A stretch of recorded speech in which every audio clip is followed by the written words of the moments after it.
In the quiet suburbs of Chicago during the 1970s, there lived a man that everyone seemed to love. He threw big parties for his neighbors. He dressed up as a clown to make sick children smile at hospitals. He worked hard for his community and even shook hands with the First Lady of the United States. Parents trusted him. Kids waved at him on the street. But sometimes the people who smile the brightest are hiding the darkest secrets. This is the true story of John Wayne Gacy and how one of America's most friendly neighbors became one of its most terrifying killers. Before we dive in, drop a comment and let us know where you are watching from. We would love to hear from you. John Wayne Gacy was born on March 17, 1942, in Chicago, Illinois. From the outside, he seemed like a regular kid growing up in a regular family. But inside his home, things were not so regular at all. John's father was a harsh man. He drank too much alcohol, and when he drank, he became mean. He would hit young John. He would call him terrible names and tell him he was worthless. John tried so hard to make his father proud, but nothing he did ever seemed good enough. When John was 11 years old, something scary happened. He was playing near a swing set when he got hit in the head. He started having blackout times when he would suddenly faint and not remember what happened. The doctors couldn't figure out what was wrong. This went on for 5 whole years until they finally discovered he had a blood clot in his brain. Once they fixed it with medicine, the blackouts stopped. But those years of being sick and different made John feel even more like he didn't fit in. As John grew into a teenager and then a young man, he wanted one thing more than anything else. He wanted people to like him. He wanted to be important. He wanted to be somebody that mattered. In 1964, when John was 22 years old, he moved to Waterloo, Iowa. He had gotten a job managing a restaurant, and this was his chance to start fresh. He seemed to be doing well. He got married to a woman named Marlon Myers, and soon they had 2 children, a son and a daughter. John worked hard. He joined a group called the Jaycees, which was a club for young men who wanted to help their community. He organized events and fundraisers. People in town started to know his name. He was becoming the important person he had always wanted to be. But then in 1968, something happened that would change everything. John was arrested. The police said he had hurt a teenage boy who worked for him. The boy told police that John had tricked him and attacked him. John said the boy was lying, but more boys came forward with similar stories. The truth was coming out, and it was ugly. John was convicted and sent to prison. His wife divorced him immediately. His children were taken away. Everything he had built came crashing down. He was sentenced to 10 years in a place called the Anamosa State Penitentiary. But here's the strange thing. John was a model prisoner. He worked in the prison kitchen. He helped with projects. He was so well-behaved that after serving only 18 months, less than 2 years, he was released on parole. The prison officials thought he had learned his lesson. They were terribly, terribly wrong. In 1971, John Wayne Gacy moved back to Chicago. He was starting over once again, and this time he was determined to make everyone believe he was a good person. He bought a small house at 8213 West Summerdale Avenue in a neighborhood called Norwood Park Township. It was a simple 1-story ranch house with a basement and a crawl space underneath. It looked just like all the other houses on the street. Nothing special, nothing scary, just normal. John started a construction business called PDM Contractors. PDM stood for Painting, Decorating, and Maintenance. He hired teenage boys and young men to help him with jobs. He paid them cash, and many of them were happy to have the work. In 1972, John got married again. Her name was Carol Hoff, and she was a woman he had dated years before. Carol had 2 young daughters from a previous marriage, and John seemed to love being a stepfather. They seemed like a happy family. John threw himself into community work. He joined the local Democratic Party and helped with political campaigns. He organized elaborate street parties for the neighborhood with music, food, and entertainment. Hundreds of people would come to these parties. And then there was Pogo the Clown. John created a clown character he called Pogo. He would paint his face white, draw a big smile, and wear a colorful costume. As Pogo, he visited children's hospitals, birthday parties, and charity events. Parents would bring their kids to take pictures with him.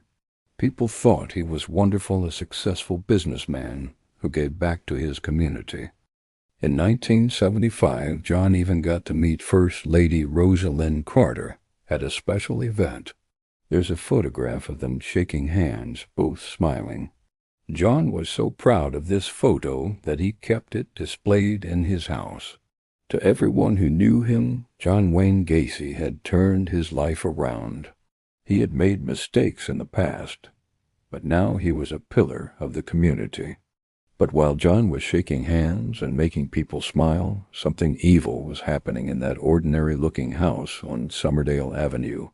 Young men started disappearing. In January 1972, a 16-year-old boy named Timothy McCoy was traveling through Chicago. He was never seen again. In 1975, a 15-year-old named John Butkovich told his parents he was going to collect money that his boss, John Wayne Gacy, owed him for work. John Butkovich never came home. In 1976, a 17-year-old named Gregory Godzik disappeared. He had been working for PDM contractors. One by one, teenage boys and young men vanished.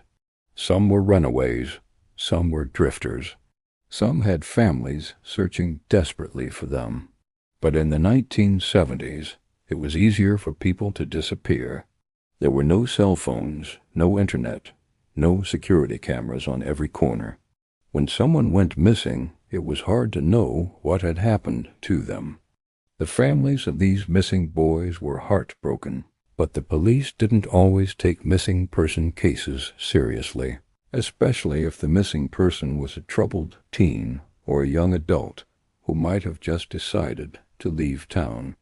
Nobody connected these disappearances to the friendly clown who lived on Somerdale Avenue. Nobody suspected John Wayne Gacy. Meanwhile, John's second marriage was falling apart. Carol started noticing strange things. The smell in the house was terrible, like something was rotting. John said it was a plumbing problem. Young men would come to the house at odd hours. John said they were employees. John and Carol stopped being intimate as a married couple.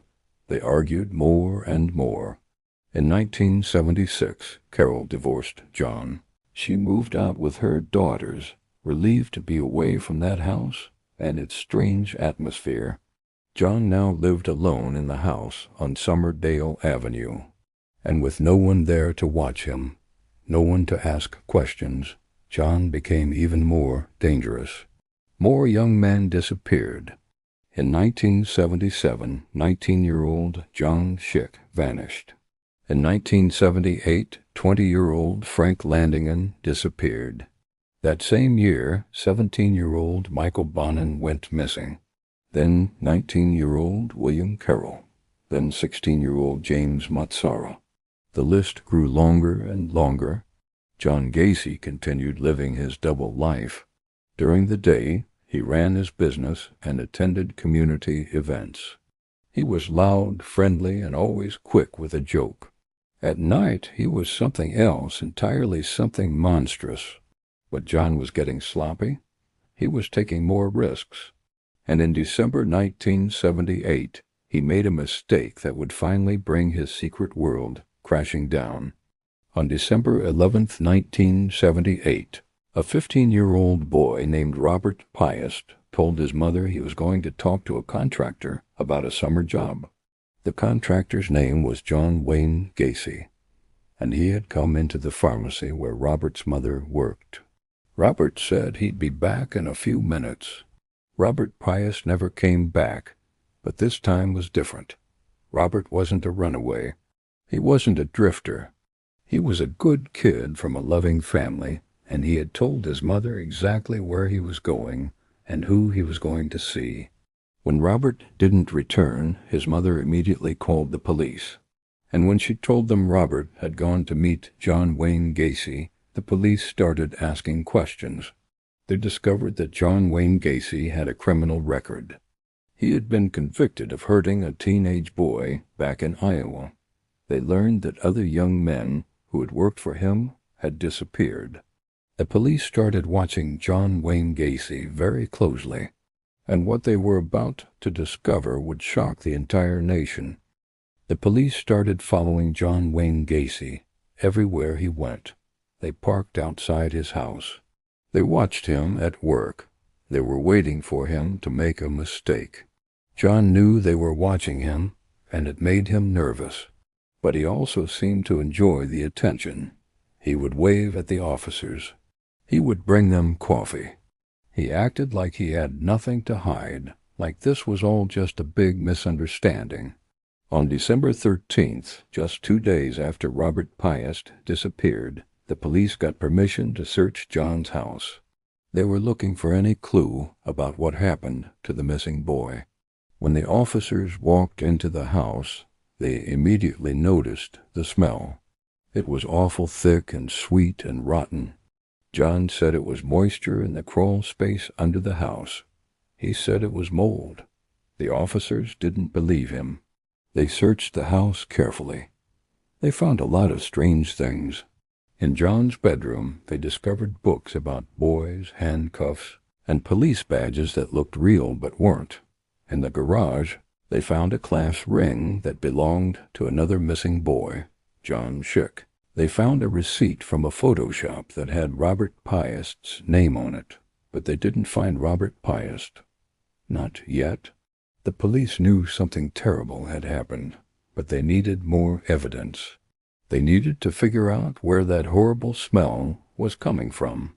While the investigation continued, John Wayne Gacy tried to act normal. He went about his business. He talked to reporters claiming he was innocent. He said the police were harassing him for no reason, but behind closed doors, John was panicking. He started acting strangely. He called his lawyer constantly. He couldn't sleep. He knew the walls were closing in around him. On December 20th, the police decided to get another search warrant. This time they were going to dig. They were going to find out what was causing that terrible smell. On December 21st, 1978, investigators returned to the house on Summerdale Avenue with shovels and equipment. They put on masks to protect themselves from the smell, and they began to dig in the crawl space beneath the house. What they found there was beyond anyone's worst nightmare. In the dirt and darkness under John Wayne Gacy's house, they found human remains. Not just one body, not just two. Body after body after body. The investigators were horrified. Some of them had to leave the scene because it was too much to handle. The smell was overwhelming. The reality of what they were uncovering was almost impossible to believe. How could this have happened? How could a man who dressed as a clown and threw neighborhood parties have done something so evil? How could so many young people have disappeared without anyone connecting it to this friendly man? As the digging continued over the next several days, the truth became clearer and more terrible. John Wayne Gacy had been killing young men and boys for years. He would lure them to his house with promises of work, money, or help. Once they were inside, he would trap them. He would hurt them, and then he would kill them. After killing them, John would bury most of the bodies in the crawl space under his house. When he ran out of room down there, he started putting bodies in other places, in his garage, in his backyard. When there was absolutely no more space left on his property, he began dumping bodies in a nearby river. The investigators eventually found the remains of 29 people buried on John's property. They identified more victims who had been thrown into the Des Plaines River. In total, John Wayne Gacy had murdered at least 33 young men and boys, 33 lives stolen, 33 families destroyed, 33 sets of parents who would never see their children again. Robert Piest, the 15-year-old boy who had just wanted a summer job, was found in the river. His disappearance had finally exposed John's terrible secret and stopped him from hurting anyone else. John Wayne Gacy was arrested on December 22, 1978. At first, he denied everything. But eventually, when he realized the police had found the bodies, he started confessing. He told the police about the murders. He explained how he had done it. He even drew maps showing where he had buried the bodies.